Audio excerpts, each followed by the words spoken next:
अब की बार गुजरात में कांग्रेस की हुंकार। लिख के ले लो, कांग्रेस पार्टी की जो आत्मा है वो गुजरात के चुनाव में लड़ेगी और नरेंद्र मोदी और बीजेपी को गुजरात में जैसे हमने अयोध्या में हराया है वैसे ही हम गुजरात में इनको हराने जा रहे हैं। बीजेपी के किले में कांग्रेस करेगी सेंधमारी। महात्मा गांधी का नाम लेते हैं पर गांधी का बदनाम करते हैं। देश में एक निराशा का माहौल है। उस निराशा के माहौल से निपटने के लिए कांग्रेस तैयार है अपनी जिम्मेदारियां लेने की। क्या प्रियंका गांधी को मिलेगी बड़ी जिम्मेदारी? विपक्ष की आवाज को दबाने की राजनीति हो रही है। पटेल की विरासत, खड़गे का बीजेपी पर वार।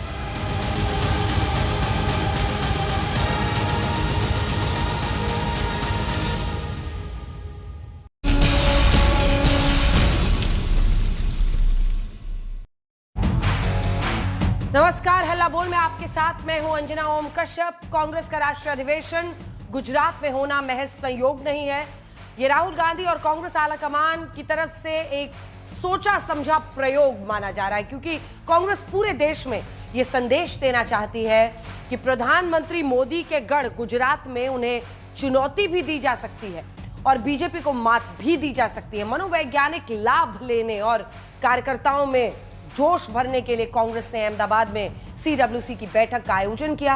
गुजरात में करीब 3 दशक से बीजेपी का राज है। ऐसे में कांग्रेस की कोशिश है कि 2027 और 2029 में सत्ता विरोधी लहर का परसेप्शन बनाकर कांग्रेस गुजरात में एक बार फिर बदलाव करे। वहीं सूत्रों से ऐसी खबर भी है कि प्रियंका गांधी को इलेक्शन कैंपेन कमेटी का चेयरपर्सन बनाया जा सकता है, जिससे बीजेपी के सामने एक नई चुनौती होगी।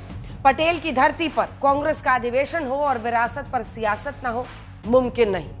आज हम हल्ला बोल में करेंगे इसी पर बहस, लेकिन पहले ये रिपोर्ट।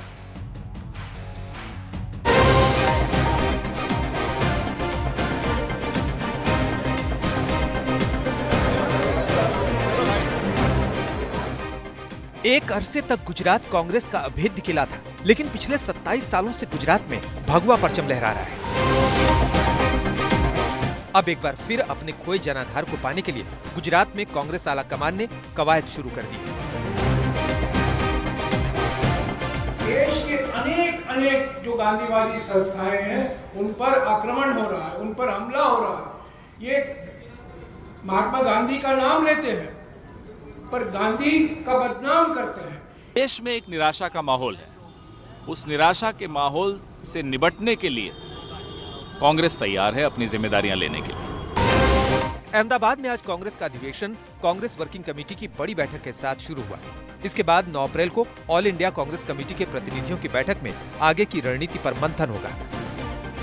लेकिन आज सबसे पहले कांग्रेस अध्यक्ष मल्लिकार्जुन खड़गे के साथ राहुल गांधी और सोनिया गांधी ने सरदार पटेल को नमन किया। तो आज महंगाई से लेके जो बेरोजगारी है उनसे सभी मुद्दों पर जो है रोजगार के विषय हैं, साथ ही देश में जिस तरह से टैरिफ वॉर पे बात हो रही है, ये सारे मुद्दे हैं। देखना होगा कि क्या जिस मुद्दे पे कांग्रेस संसद में लड़ी, वक्फ बिल का मुद्दा जो है वो यहाँ पे आएगा कि नहीं। तस्वीरों में जो है सोनिया गांधी और राहुल गांधी भी जो है वो सरदार पटेल को पुष्पांजलि देते हैं और दिख रहे हैं। यहाँ पे ये महत्वपूर्ण है, कांग्रेस ने ये अधिवेशन गुजरात में करने का इसलिए तय किया क्योंकि सरदार पटेल की जन्म जयंती का 150वां साल है और साथ ही जो महत्वपूर्ण मुद्दा है कि महात्मा गांधी जब कांग्रेस के अध्यक्ष बने थे उसके 100 साल पूर्ण हो रहे हैं। इससे पहले राहुल गांधी अपने पिछले गुजरात दौरे में कार्यकर्ताओं में जोश भरते हुए कह चुके हैं कि कांग्रेस मोदी और बीजेपी को गुजरात से उखाड़ फेंकेगी, लेकिन उन्होंने ये भी माना था कि हमारे आधे से ज्यादा कार्यकर्ता बीजेपी से मिले हैं। अभी यहाँ पे बैठे हुए सब लोग मगर 2 टाइप के हैं, जिसके दिल में कांग्रेस पार्टी की विचारधारा है और दूसरा है जो जनता से कटा हुआ है और उसमें से आधे बीजेपी से मिले हैं। सूत्रों से खबर है कि अहमदाबाद के अधिवेशन में आलाकमान पार्टी महासचिव प्रियंका गांधी को बड़ी जिम्मेदारी सौंप सकता है। ऐसी खबरें आ रही हैं कि प्रियंका गांधी को इलेक्शन कैंपेन कमेटी का अध्यक्ष भी बनाया जा सकता है। कांग्रेस अध्यक्ष मल्लिकार्जुन खड़गे ने बीजेपी पर निशाना साधा और अपने संबोधन में 2 अहम बातें कही। खरगे बोले, पिछले कई सालों से राष्ट्रीय नायकों को लेकर षड्यंत्र चलाया जा रहा है। उन्होंने कहा कि बीजेपी सरदार पटेल और पंडित नेहरू के संबंधों को साजिशन ऐसा दिखाना चाहती है कि जैसे दोनों नायक एक दूसरे के खिलाफ थे। कांग्रेस अध्यक्ष ने आगे कहा कि सरदार पटेल की विचारधारा आरएसएस के विचारों के विपरीत थी। उन्होंने आरएसएस पर बैन लगा दिया था, लेकिन हंसी आती है कि आज आरएसएस और बीजेपी के लोग सरदार पटेल की विरासत पर दावा करते हैं। खरगे ने कहा कि जब संविधान बना तो आरएसएस ने गांधी जी, पंडित नेहरू, अंबेडकर और कांग्रेस की बहुत आलोचना की थी। कांग्रेस कार्य समिति की अध्यक्षता मल्लिकार्जुन खरगे कर रहे हैं। इस बैठक में सोनिया गांधी, राहुल गांधी, कांग्रेस शासित राज्यों के मुख्यमंत्री, राष्ट्रीय पदाधिकारी, वरिष्ठ नेता और एआईसीसी के दूसरे प्रतिनिधि भी शामिल हुए। कांग्रेस सांसद गौरव गोगोई और पूर्व केंद्रीय मंत्री सचिन पायलट ने भी गुजरात में परिवर्तन का वचन लेते हुए बीजेपी पर जोरदार प्रहार किया। जो आज माहौल बना हुआ है, जो दबाव की राजनीति हो रही है, टकराव की राजनीति हो रही है, विपक्ष की आवाज को दबाने की राजनीति हो रही है, उसमें बहुत बड़ा और अहम भूमिका कांग्रेस पार्टी की होने जा रही है। वहीं से पहले 7 अप्रैल को बिहार दौरे पर पदयात्रा करने पहुंचे राहुल गांधी ने गलती मानी कि कांग्रेस को जितना काम करना चाहिए था वो नहीं कर सकी। वहीं उन्होंने एक बार फिर जातीय जनगणना के मुद्दे को हवा दी। जिस गति से काम करना चाहिए था, जिस मजबूती से बिहार में काम करना चाहिए था, वो हमने नहीं किया। किन लोगों को कैसे रोका जा रहा है, ये सब जाति जनगणना से मिल जाएगा। पहले अपना पलायन तो बचा लें कि कभी यूपी से केरल, केरल से यूपी, बिहार में उनके आने से कोई असर नहीं पड़ने वाला है। सवाल है कि क्या कांग्रेस ने अहमदाबाद में इसीलिए अधिवेशन रखा है कि वो पूरे देश में ये संदेश दे सके कि बीजेपी और मोदी को उसके गढ़ में चुनौती दी जा सकती है। और अगर प्रियंका को इलेक्शन कैंपेन कमेटी की कमान गुजरात में सौंपी जाती है तो आने वाले समय में कांग्रेस मोदी के खिलाफ प्रियंका को एक बड़ा हथियार बना सकती है। आज तक ब्यूरो।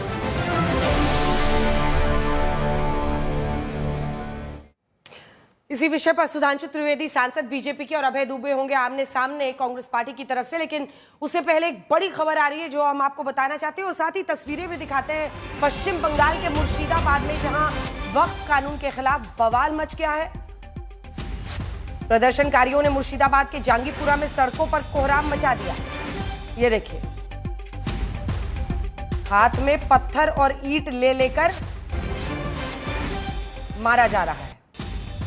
पुलिस की गाड़ियों को निशाना बनाया है और ये झड़प हुई है पुलिस और प्रदर्शनकारियों के बीच में। गाड़ियों को आग के हवाले कर दिया। ये मुर्शिदाबाद की हम तस्वीरें आपको दिखा रहे हैं। गाड़ियों को भी मतलब आगजनी, पत्थरबाजी, ये सब कुछ मुर्शिदाबाद की सड़कों पर हो रहा है।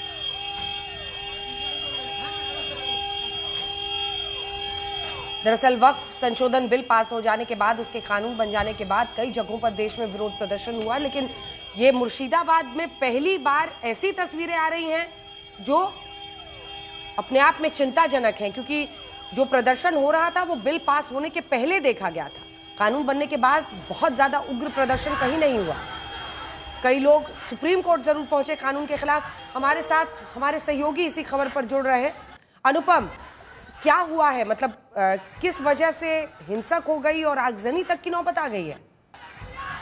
जी अंजना, देखिए, ये विरोध प्रदर्शन में काफी भीड़ एकत्रित हो गई थी मुर्शिदाबाद के जंगीपुर में, और जो विरोध प्रदर्शन चल रहा था उसके बाद उन्होंने रास्ता भी रोक दिया, ब्लॉक कर दिया पूरा रास्ता। ऐसे में जब पुलिस ने वो जो रास्ता जाम किया हुआ था उसको हटाने की कोशिश की, तब ये जो भीड़ है ये हिंसक हो उठी। पुलिस के साथ जमकर झड़प हुई है। लगभग 1 घंटे तक यहाँ झड़प चली। इस दौरान पुलिस की संख्या थोड़ी कम थी जिस वक्त ये बवाल हो रहा था, और इसी का फायदा उठाकर प्रदर्शनकारियों ने लगातार ईंट पत्थर तो बरसाए ही, साथ में 2 पुलिस की गाड़ियों में पहले तोड़-फोड़ की, फिर आगजनी कर दी।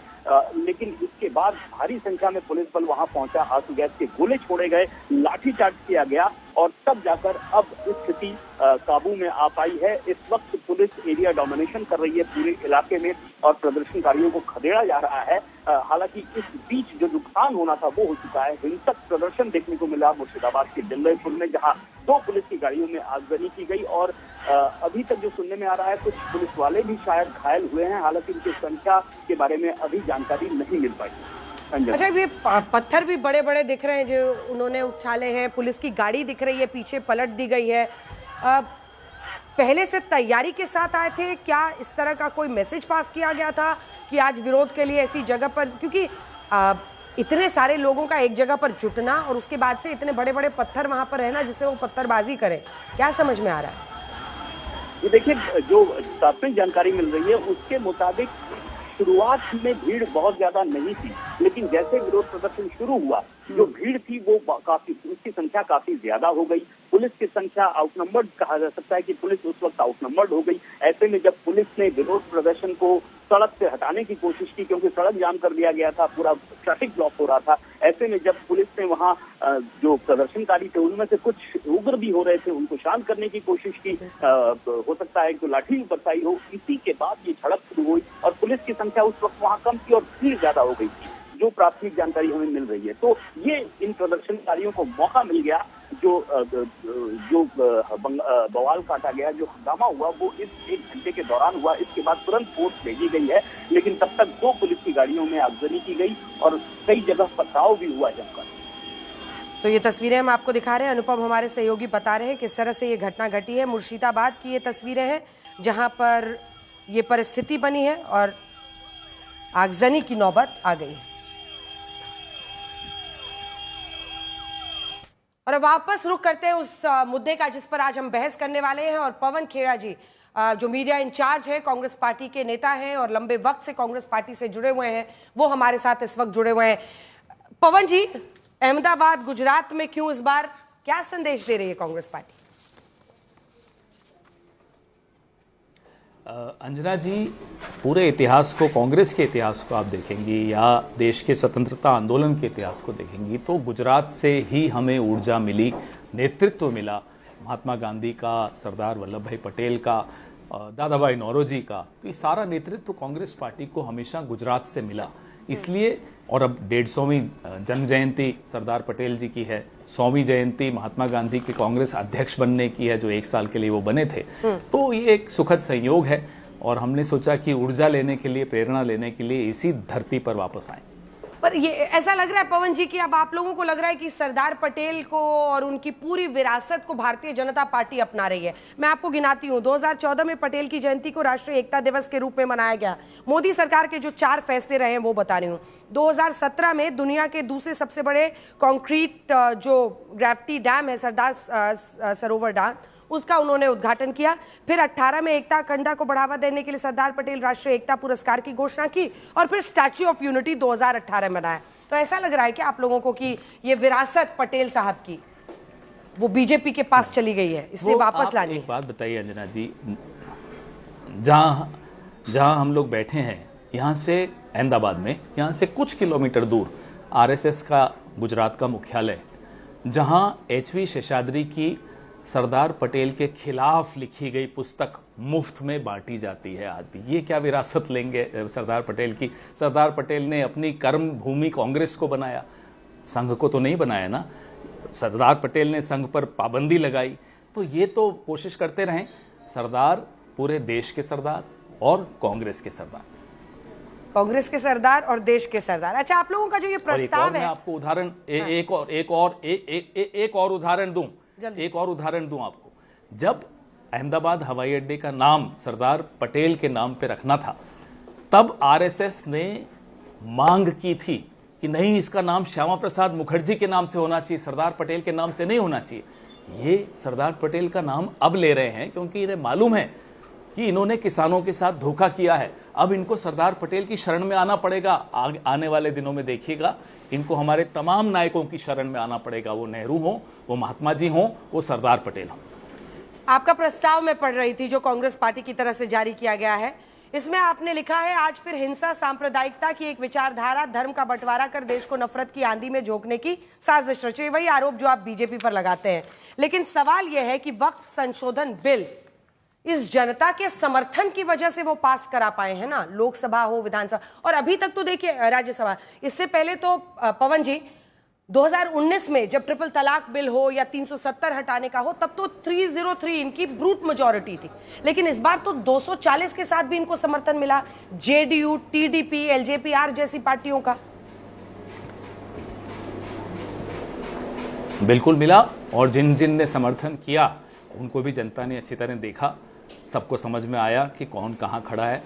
वक्फ की बात हो या कोई भी ऐसा नियम कानून जो आपने प्राइमरी स्टेक होल्डर से पूछे बगैर पारित किया हो, आपके पास संख्या बल किसी भी तरीके से आपने जुटाया हो, उसका जवाब जनता देगी। बिहार की जनता भी देगी, उड़ीसा में बीजेडी के भी कुछ सांसदों ने जो किया वो भी देखा लोगों ने, आंध्रा में चंद्रबाबू नायडू को भी जवाब मिलेगा, वहां की जनता जवाब देगी। अच्छा, प्रियंका वाड्रा गांधी को लेकर चर्चा चल रही है क्योंकि पूरी लिस्ट है सर मेरे पास जनरल सेक्रेटरीज की। 13 महासचिव हैं। अविनाश पांडे इंचार्ज उत्तर प्रदेश, भूपेश बघेल इंचार्ज पंजाब, केरला के दीपा दास मुंशी, गुलाम अहमद मीर सबका है, जयराम रमेश जी है कम्युनिकेशन पब्लिसिटी मीडिया इंचार्ज। ये प्रियंका जी का कुछ नहीं है, मतलब वो अभी तक जनरल सेक्रेटरी विदाउट पोर्टफोलियो है। इसका ऐलान होगा? पार्टी के अंदर इस तरह के निर्णय लेने की भी एक प्रक्रिया है। सबसे चर्चा करने के बाद अलग अलग व्यक्ति को, अलग अलग नेता को अलग अलग रोल दिया जाता है, भूमिका दी जाती है। बहुत जल्दी वो भी भूमिका तय होगी। बहुत बहुत धन्यवाद आपका हमारे साथ जुड़ने के लिए। पवन खेड़ा जी, मीडिया इंचार्ज कांग्रेस पार्टी के, जो इस वक्त CWC में मौजूद हैं और अभी ये अधिवेशन, कल भी इसकी शुरुआत होनी है जो औपचारिक रूप से, उसके पहले की जानकारी पर हम लोग चर्चा कर रहे हैं। सुधांशु त्रिवेदी जी, राष्ट्रीय प्रवक्ता सांसद भारतीय जनता पार्टी के, हमारे साथ जुड़ गए। कुछ ही देर में अभय दुबे कांग्रेस पार्टी की तरफ से जुड़ेंगे और आशुतोष हमारे साथ पॉलिटिकल एनालिस्ट के तौर पर जुड़ गए हैं। आशुतोष जी के पास जाएं उससे पहले सुधांशु जी, आपने पवन जी को सुना, वो कह रहे हैं नफरत फैलाने वाले, और यही लाइन में फिर से वो बार बार ये कह रहे हैं हिंसा और सांप्रदायिकता फैलाने वाली एक पार्टी के खिलाफ हमारा प्रस्ताव है, और वो कह रहे थे कि हड़पने नहीं देंगे सरदार वल्लभ भाई पटेल की विरासत। देखिए, इससे पहले आपके कार्यक्रम में दिखाया जा रहा था, राहुल गांधी ने कहा कि यहां गुजरात में कांग्रेस की आत्मा, बिल्कुल गुजरात से महात्मा गांधी भी गुजरात से ही थे, कांग्रेस के सरदार पटेल भी गुजरात से ही थे, पर एक और नेता भी गुजरात से ही थे, मोहम्मद अली जिन्ना, और उन्होंने 1904 में कांग्रेस ज्वाइन किए थे और अभी वक्फ संशोधन वाला बिल पारित हुआ है।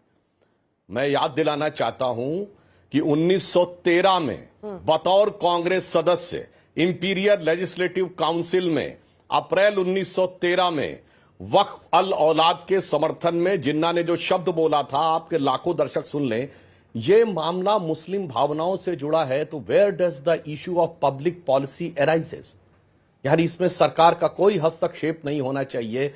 1913 से 2013 आते आते लगता है ये कांग्रेस की आत्मा में तो जिन्ना की आत्मा प्रवेश कर गई है। अब कहां गांधी और पटेल रह गए हैं? ये कह रहे हैं हमसे कि वो पटेल की विरासत, अरे पटेल की विरासत वो थी जिसने कहा था सोमनाथ का मंदिर बनेगा, और आज कांग्रेस कहती है कि बुलाने पर भी राम मंदिर के उद्घाटन में नहीं गए। अब किसके में कौन सी आत्मा है? सरदार पटेल की सबसे बड़ी मूर्ति भगवान मोदी जी ने बनवाई, वहां कांग्रेस का एक नेता नहीं गया, सम्मान की बात। इसीलिए मैं कहना चाहता हूं, और रही बात इनको कि अगर इनको ऐसा लगता है कि हम लोग निरर्थक प्रचार कर रहे हैं, तो मैं कोट करके बताना चाहता हूं, कांग्रेस के नेताओं को पता होना चाहिए महात्मा गांधी और सरदार पटेल और नेहरू जी के बीच में क्या था, ये किसी से छुपा हुआ नहीं है। इसमें कहीं कोई, किंतु मैं डेट के साथ बोल देता हूं, मार्च 1945 कैबिनेट मिशन प्लान, क्योंकि फरवरी 1946 नौसेना का विद्रोह, उससे डरे 16 फरवरी से 28 फरवरी। उसके बाद मार्च 1946 कैबिनेट मिशन प्लान, जिसके तहत यह तय हुआ कि कांग्रेस का अंतरिम अध्यक्ष, जो अध्यक्ष होगा वही अंतरिम सरकार का बनेगा प्रधानमंत्री। तो 26 अप्रैल 1946 कांग्रेस की बैठक, जिसमें मौलाना आजाद को स्टेप डाउन कराया गया और अध्यक्ष के लिए केवल एक वोट पट्टाभी रमैया को और एक वोट कृपलानी को, बाकी सारे वोट सरदार पटेल को और 0 वोट नेहरू को।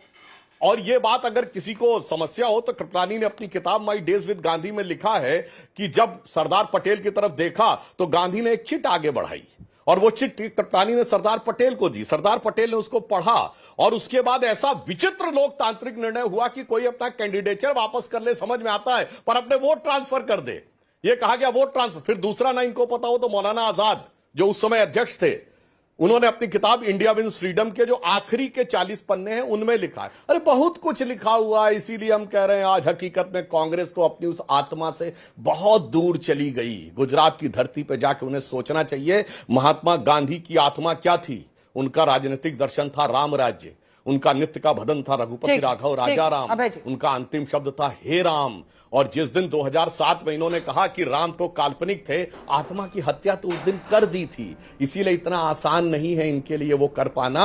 देश बहुत आगे जा चुका है और कांग्रेस बहुत पीछे जा चुकी है। कांग्रेस जिन्ना के कदम पे जा रही है और हम लोग पटेल के कदम पे जा रहे हैं। आशुतोष जी को हंसी आ रही है, लेकिन मैं पूछूंगी आपकी हंसी का सबब, लेकिन उससे पहले अभय दुबे जी, ये सच है कि ये महात्मा गांधी का गुजरात है, ये सच है कि ये सरदार वल्लभ भाई पटेल का गुजरात है, लेकिन आज ये प्रधानमंत्री नरेंद्र मोदी का भी गुजरात है। वही गुजरात जहां पर पंचायत से पार्लियामेंट तक बीजेपी का कब्जा है। 95 से लगातार 7 विधानसभा चुनाव जीतने का रिकॉर्ड बीजेपी के पास है। किसी राज्य में लगातार 27 साल का रिकॉर्ड उनका नहीं है। 22वें गुजरात में अब तक सबसे ज्यादा 156 सीट जीतने का रिकॉर्ड है विधानसभा में। और जिस तरह से लगातार वहां पर, ये देखिए, ये पूरा उनका ट्रैक रिकॉर्ड है। तो उस गुजरात में, उस गढ़ में जाकर आप लोग दे रहे हैं चुनौती, इसको तो तोड़ ही नहीं पा रहे हैं आप लोग। अंजना जी, एक बुनियादी अंतर समझना पड़ेगा। जिन्ना की दुहाई देने वालों को यह बात समझ में आनी चाहिए कि जिन्ना की मजार पर चादर चढ़ाने वाले लोग, जिन्ना के परिवार के पैसे से अपनी पार्टी को जिंदा करने वाले लोग, जनसंघ को चंदा किसने दिया तब जनसंघ बना, नहीं तो जनसंघ का वो अस्तित्व ही नहीं होता। जिन्ना के परिवार से पोषित होते रहे। क्या ये महात्मा गांधी की विचारधारा का रास्ता है जो प्रधानमंत्री मोदी ने अपने प्रांत में अपनाया? मुझे बताइए। उनका चश्मा तो उधार लिया, लेकिन उनका दृष्टिकोण उठाकर कूड़ेदान में फेंक दिया इन लोगों ने। क्या सांप्रदायिक ध्रुवीकरण का रास्ता महात्मा गांधी का रास्ता था? उन्होंने तो अपना सर्वस्व, अपने प्राण न्यौछावर कर दिए। नाथूराम गोडसे में साहस नहीं था, मारता ना जिन्ना को गोली। क्यों मारी? एक उस आदमी को जो कहता था कि राजनीति धर्म की अनुचरी है, धर्म के बगैर राजनीति निष्प्राण है। और खुद इन्होंने कहा, राम जी का गुणगान करते थे वो। 8 फरवरी 1948 को सरदार वल्लभ भाई पटेल ने चिट्ठी लिखी। सरदार पटेल की भी हत्या की साजिश रची जा रही थी। आप चौंक जाएंगी, आप हतप्रभ रह जाएंगी। श्यामा प्रसाद मुखर्जी को चिट्ठी लिखी कि जिस आदमी को तुम जेल से छुड़ाने की बात करते हो, श्यामा प्रसाद मुखर्जी साहब, वो मुझे और पंडित नेहरू को कहता है कि जहां मिले वहां सार्वजनिक रूप से फांसी पर चढ़ा दो।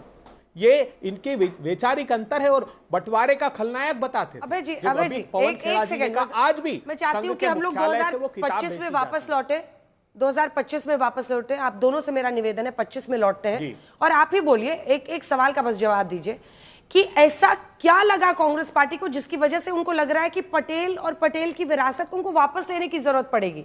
मतलब थोड़ा डर भय बैठ गया क्या कि उनकी तरफ, मतलब उन्होंने अपना लिया है? अब सुधांशु जी मुस्कुरा रहे हैं। आपको लगा होगा ना कि छिन गया है, तभी तो आप उसको वापस रिक्लेम करने पहुंचे हैं। हम उन्हीं के सिद्धांतों पर चलकर आज तक यहां आए हैं। आज चूंकि सरदार पटेल की 150वीं जन्म जयंती है, तब हम उस भूमि को नमन करने आए, उस भूमि का, उस मिट्टी की, उसको, उस रज को अपने मस्तक पर लगाना चाहते हैं जहां से स्वतंत्रता के आंदोलन की बुनियाद रखी गई। क्या मूल मंत्र था हमारी त्रिमूर्ति का? वह चाहे पंडित नेहरू हो, वल्लभ भाई पटेल हो, महात्मा गांधी। महात्मा गांधी सरदार पटेल को कहते थे कि सरकार का मूल्यांकन करना हो तो 2 कदम दूर गांव में जाना, अगर किसान तुम्हारी सरकार से संतुष्ट है तो मान लेना सरकार अच्छी चल रही है। और ये वो सरकार है जो मुखौटा तो गांधी का लगाती है, जो कहती है कि पटेल के पद चिन्हों पर चल रहे हैं, लेकिन किसानों की राह में कील कांटे बिछाती है। वो फसलों के दाम मांगे तो जीप से कुचलकर मार दिया जाता है। क्या ये पटेल और महात्मा गांधी के सपनों का भारत है? क्या ये पटेल और महात्मा गांधी के सपनों का गुजरात है? हम लोग केवड़िया की तस्वीरें दिखा रहे हैं अभय जी, इसका जवाब वो देंगे। केवड़िया की तस्वीरें दिखा रहे हैं, आप लोग जाएंगे कि नहीं वहां पर स्टैच्यू ऑफ यूनिटी देखने?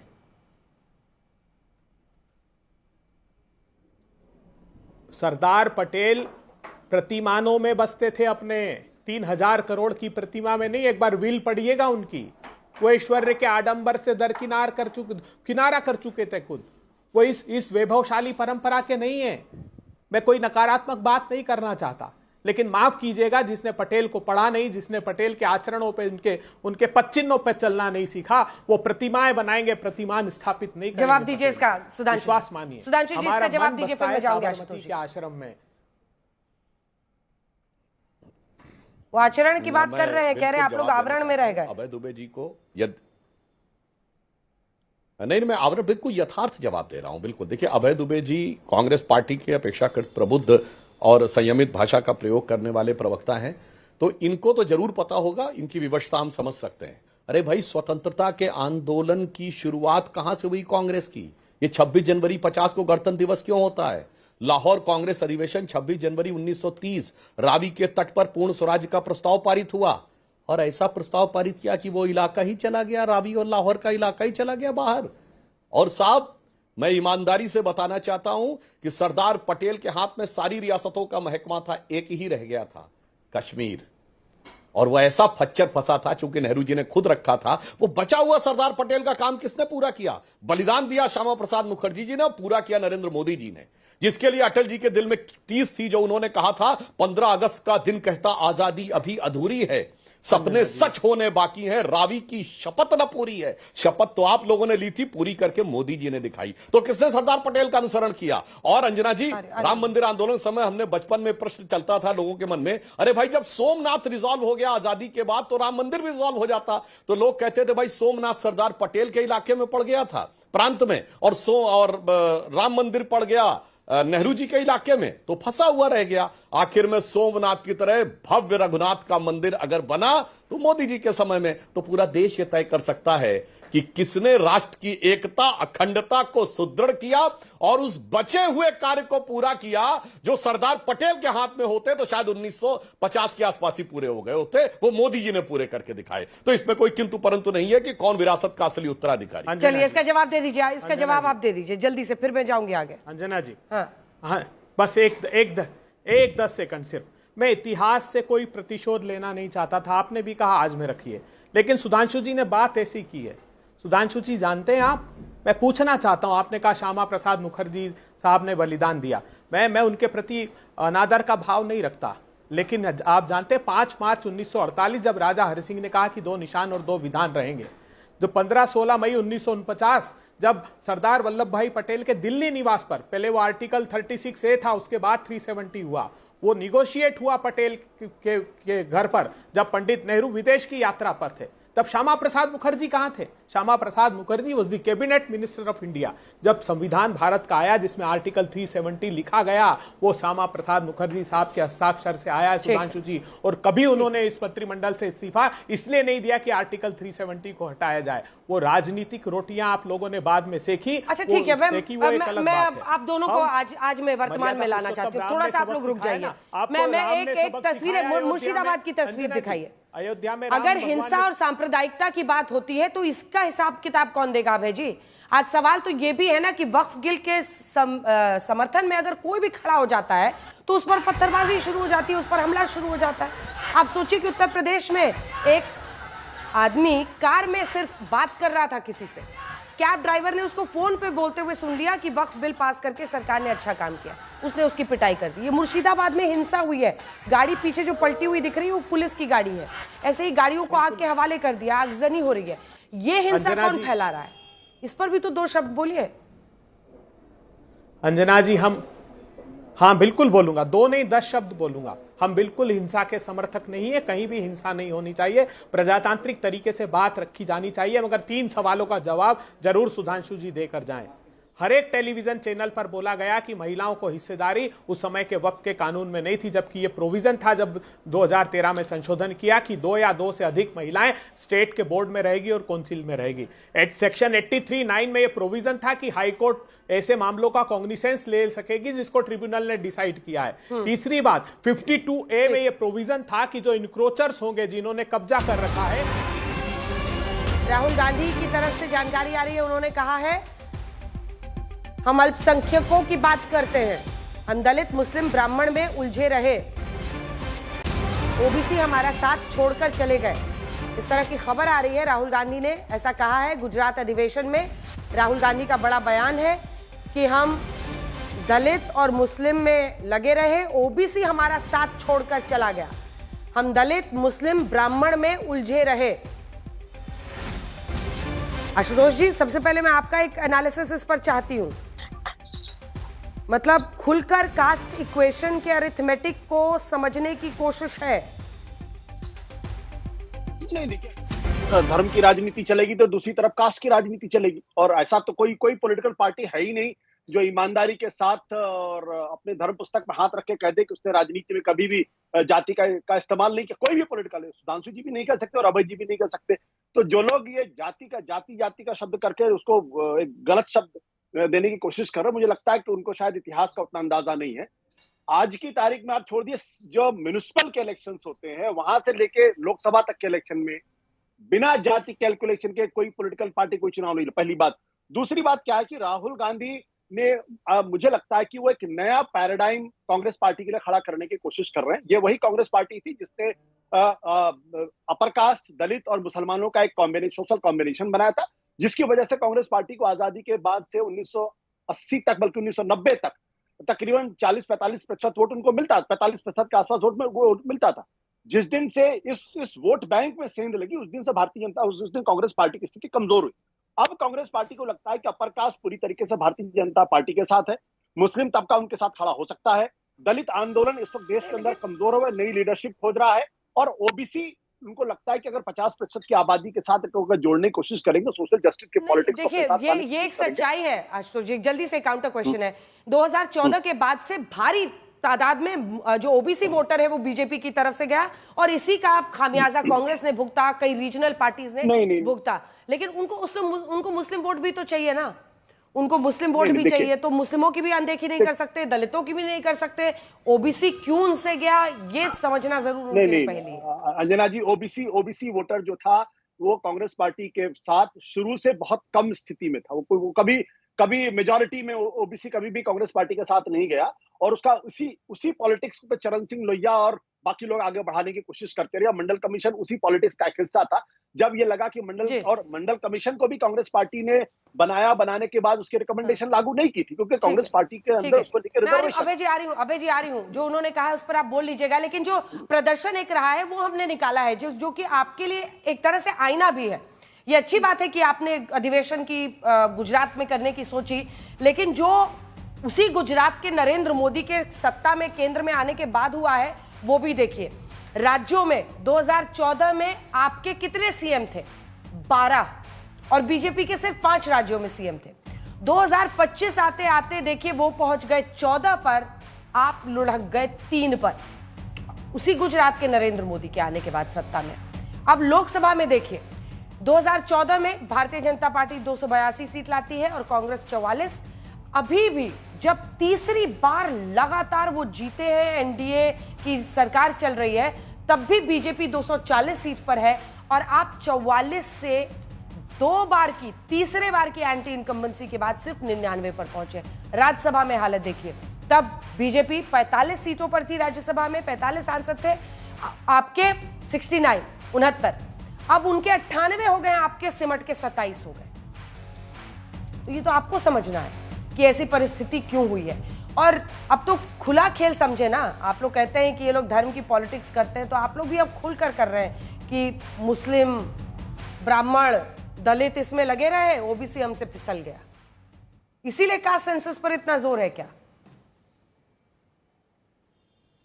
नहीं अंजना जी, ये बात, मैं इस बात से सहमत नहीं हूं जो आपने स्टोरी चलाई। हाँ, ये बात पूरी शिद्दत से राहुल गांधी जी कहते हैं, हर मंच पर कहते हैं कि कास्ट सेंसस बहुत जरूरी है, और वो वक्तव्य उनका राजनीति से प्रेरित नहीं है।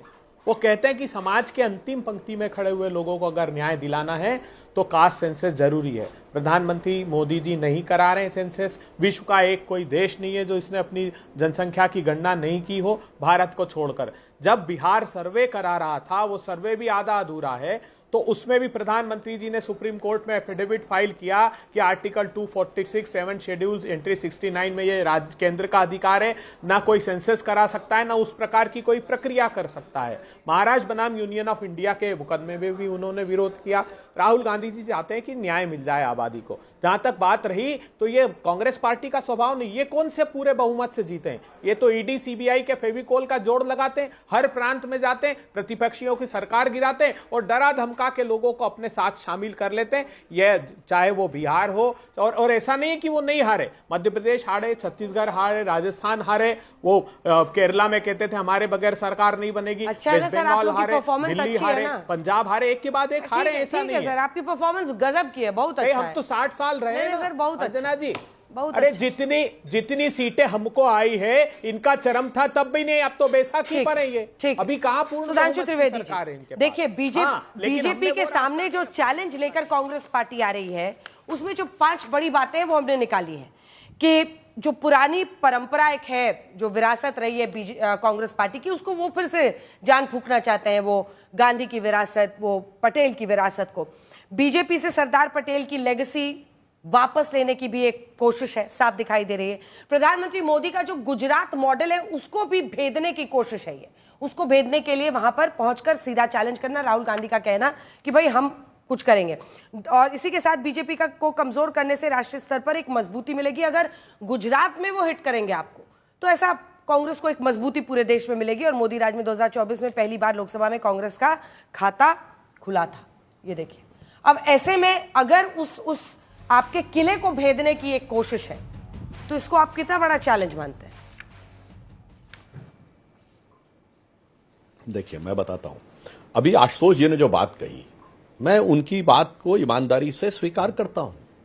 कांग्रेस ने सुविधा की राजनीति अडॉप्ट की, जात की राजनीति, सुविधा की राजनीति। कोई भी दर्शक बहुत आसानी से समझ सकता है, एक आम का फल हो, आजकल आम का सीजन चल रहा है, काटना बहुत आसान है, 2 मिनट में काट दो, मगर अगर उसे आम का फल लगाना है तो बरसों लगते हैं आम के एक पेड़ आने में, और बौर आने से लेके आम का फल बनने में 1 बरस का समय लगता है। तो हमने बरसों लगाए बीज डालकर पूरे समाज को एक करने में। इसी गुजरात में कांग्रेस ने क्या राजनीति की थी? कांग्रेस का सर्वकालीन सर्वश्रेष्ठ प्रदर्शन, 145 सीटें, माधव सिंह सोलंकी के नेतृत्व में, खाम KHAM 4 जातियां। उसके बाद याद करिए पश्चिमी उत्तर प्रदेश और हरियाणा में अजगर 4 जातियां। 3 जातियों का नाम तो राहुल गांधी जी खुद ही ले चुके। याद करिए बिहार में लालू प्रसाद यादव जी क्या कहते थे? भूरा बाल निकाल रहा हूं। 4 जातियां। साहब गजब का सुविधा की राजनीति थी, जाति में करना, काट पीट करके एक हिस्सा ले लेना। हमने की मेहनत की राजनीति, तपस्या की राजनीति, एक पेड़ को बीज से लेके विशाल वृक्ष तक बनाना, और वो उभर के सामने आया है। सरदार पटेल की विरासत ये है, और हम ये कह रहे हैं हमारी विरासत जो है उसके अनुसार सरदार पटेल का या राष्ट्रीय एकीकरण का भाव मैच खाता है। इसमें ऐसा नहीं है कि हम ये कह रहे हैं कि उनकी विरासत हमने ली या हमारी विरासत उन्होंने ली। वो स्वाभाविक सहज किसी भी राष्ट्रवादी का ये विचार मैच खाता हुआ दिखाई पड़ेगा। और आज भी आप देख लीजिए कांग्रेस पार्टी जिस प्रकार की भाषा बोलती है, आज राहुल गांधी जी के मुंह से क्या निकल गया बिहार में? उन्होंने कहा वो जो छोटी जाति जैसे ओबीसी और ईबीसी होती है उनके मुंह से निकल गया। और एक बात मैं और स्पष्ट कर दूं, जहां पे मैं यद्यपि आंशिक रूप से सहमत हूं जो आशुतोष जी ने कहा, परंतु उनको संशोधन कर दूं, ये ओबीसी का राइज हमारे यहां 2014 के बाद नहीं हुआ। श्री कल्याण सिंह जी 1984 में भारतीय जनता पार्टी उत्तर प्रदेश के अध्यक्ष बने थे। विनय कटियार जी 1986 में बजरंग दल के अध्यक्ष बने थे। उमा भारती जी 1989 में बन गई थी सांसद और भाजपा की प्रमुख नेता। और हमारे जितने भी प्रमुख धार्मिक नेता रहे, साक्षी जी महाराज रहे हो, साध्वी रितंबरा रही हो, साध्वी निरंजन ज्योति रही हो, सब ओबीसी समाज से। और 1966 के बाद 67 का चुनाव पहला था जब भारतीय जनसंघ को 35 MP जीत के आए थे और उत्तर प्रदेश विधानसभा में 97 मिले, 2/3 उसमें ओबीसी थे। हमने समाज के एक एक हिस्से को जोड़ा है, संजोया है, तब मिलके आज हमने यहां पे खड़ा किया हुआ है। मगर हम क्या कहें, इनके लिए तो वो लाइन है, ये तो वो अंग्रेजी स्टाइल पे चल रहे हैं ना, फूट डालो राज करो की नीति पे, कि न संयम व्यवस्था न एकात्मता है, भरी है अभी तक मनों में गुलामी, वही राग अंग्रेजियत का पुराना सुनाते बड़े लोग नामी गिरामी। आज भी राहुल गांधी को लग रहा है वही बैठकर सुविधा की राजनीति कर लेंगे। और मैं अंत में सिर्फ एक बात कह दूं, प्रधानमंत्री श्री नरेंद्र मोदी जी ने गुजरात से उठकर गुजरात के मॉडल को पूरे भारत में स्थापित करके आज विश्व के वो सर्वाधिक लोकप्रिय राजनेता हैं। यह बात स्थापित हुई है। मैं कह सकता हूं कि गुजरात के नेताओं, चाहे महात्मा गांधी रहे हो या सरदार पटेल, उनकी आत्मा को बहुत संतुष्टि महसूस होती होगी कि जो हमारी विरासत रह गई थी, आज गुजरात की धरती के एक सपूत ने जाकर उसे पूरा किया है। और चुनाव आके कहां से लड़े? उत्तर प्रदेश से। यह होता राष्ट्रीय एकीकरण। उस उत्तर प्रदेश से जहां 10 सीटें थी और आके 73 सीटों में पहुंचाया। ना कि इनकी तरह कि यूपी में देखा समस्या है तो वायनाड से जाके चले गए लड़ने के लिए। ये होता है राजनेतृत्व जो सेफ साइड ढूंढता है, जो सुविधा की राजनीति ढूंढता है, सुविधा की राजनीति जो संघर्षों का पथ चुनता है। और देखिए ना सर, आप लोगों को कितने साल, 62 साल बाद याद आई है ना गुजरात की। कांग्रेस का अधिवेशन 1902 में अहमदाबाद में, 1907 में सूरत में, अहमदाबाद में 21 में, 38 में हरिपुरा, भावनगर 61 में हुआ, 25 में जाकर अब अहमदाबाद में। आप सोचिए कि कितने सालों बाद आप लोगों को याद आई है, 62 साल बाद, 6 दशक के बाद। अंजना जी, समूचे देश में कांग्रेस पार्टी के अधिवेशन होते रहे हैं और जिन्होंने बबूल का पेड़ बोया है वो आम की बात करने लगे। अरे देश के चप्पे चप्पे पर कांटे बो दिए आपने, कहीं सांप्रदायिक उन्माद के कांटे, कहीं किसानों को रोनने के कांटे, कहीं पहलवान बेटियों को सड़क पर घसीटने के कांटे, कहीं मणिपुर में निर्वस्त्र महिलाओं को घुमाने की परिस्थितियां निर्मित करने के कांटे। क्या बात करते हैं आप। कराची की जब अध्यक्षता थी सरदार वल्लभ भाई पटेल की, तब का हमारा राजनीतिक प्रस्ताव पढ़िएगा, आपको सबक मिल जाएगा कि सरदार वल्लभ भाई पटेल की विचारधारा क्या थी और आप किस विचारधारा पर चल रहे हैं।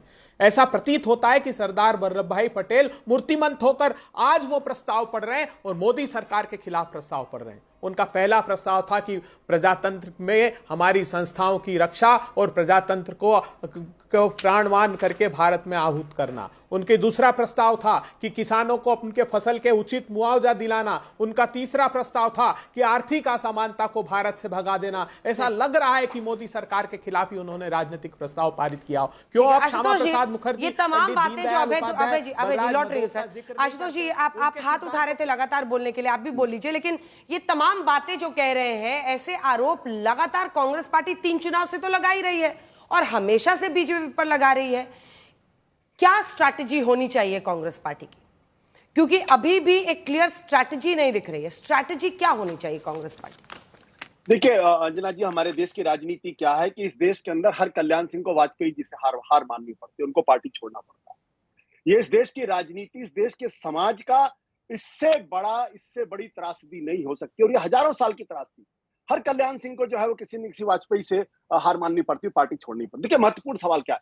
महत्वपूर्ण सवाल यह है कि अब कांग्रेस पार्टी को कम से कम इस बात का एहसास हुआ है कि उनको अपने खोए जनाधार को पाना ही पड़ेगा। इसके अलावा दूसरा कोई शॉर्टकट है नहीं, शॉर्टकट हो ही नहीं सकता, क्योंकि भारतीय जनता पार्टी आज इस स्थिति में है, वो भारत की राजनीति के पोल पोजीशन पे है। वो देश के अंदर उसकी एक मजबूत व्यवस्था है, उसका संगठन मजबूत है, उसकी विचारधारा है, उसका हिंदू राष्ट्र बनाने का एक सपना है जो लोगों को प्रेरित करता है, एक बड़े तबके को प्रेरित करता है। जब तक कांग्रेस पार्टी वैसा कोई सपना इस देश को नहीं देती है, तब तक कांग्रेस के सामने दिक्कत पैदा होगी। एक चीज में जब मैं मुस्कुरा रहा था सुधांशु जी की बातों की शुरुआत में, सुधांशु जी साथ एक बात को भूल गए कि काठियावाड़ के दोनों ही थे, जिन्ना भी थे और महात्मा गांधी दोनों ही थे। और जब सरदार पटेल को मुख्य प्रधानमंत्री की कुर्सी नहीं मिली तो उसके लिए एकमात्र कारण अगर कोई जिम्मेदार था तो उनका नाम था महात्मा गांधी, सिर्फ महात्मा गांधी।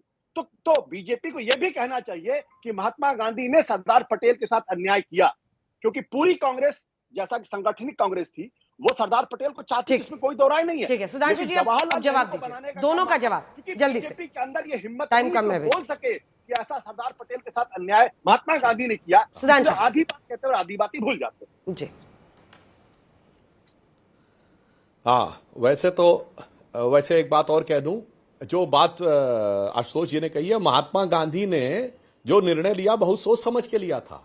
महात्मा गांधी को पता था कि जिसे आप एक छत्र स्वतंत्रता कह रहे हैं वो स्वतंत्रता नहीं है, ग्रेजुअल ट्रांसफर ऑफ पावर है। इसीलिए 1 साल तक माउंटबेटन वायसराय रहते हैं, 1949 तक आर्मी चीफ ब्रिटिशर रहता है, 94 तक एयरफोर्स चीफ रहता है, 98 तक नेवी चीफ रहता है। और इसका उत्तर आशुतोष जी, उस समय के सबसे बड़े पत्रकार पद्म भूषण रहे दुर्गा दास ने लिखा है कि सितंबर 1947 में पत्रकारों से वार्ता के दौरान उन्होंने गांधी से पूछा कि जब सारे लोग पटेल को चाह रहे थे तो आपने नेहरू को क्यों चुना? तो गांधी ने मुस्कुराते हुए कहा, because he is the only English man in our party.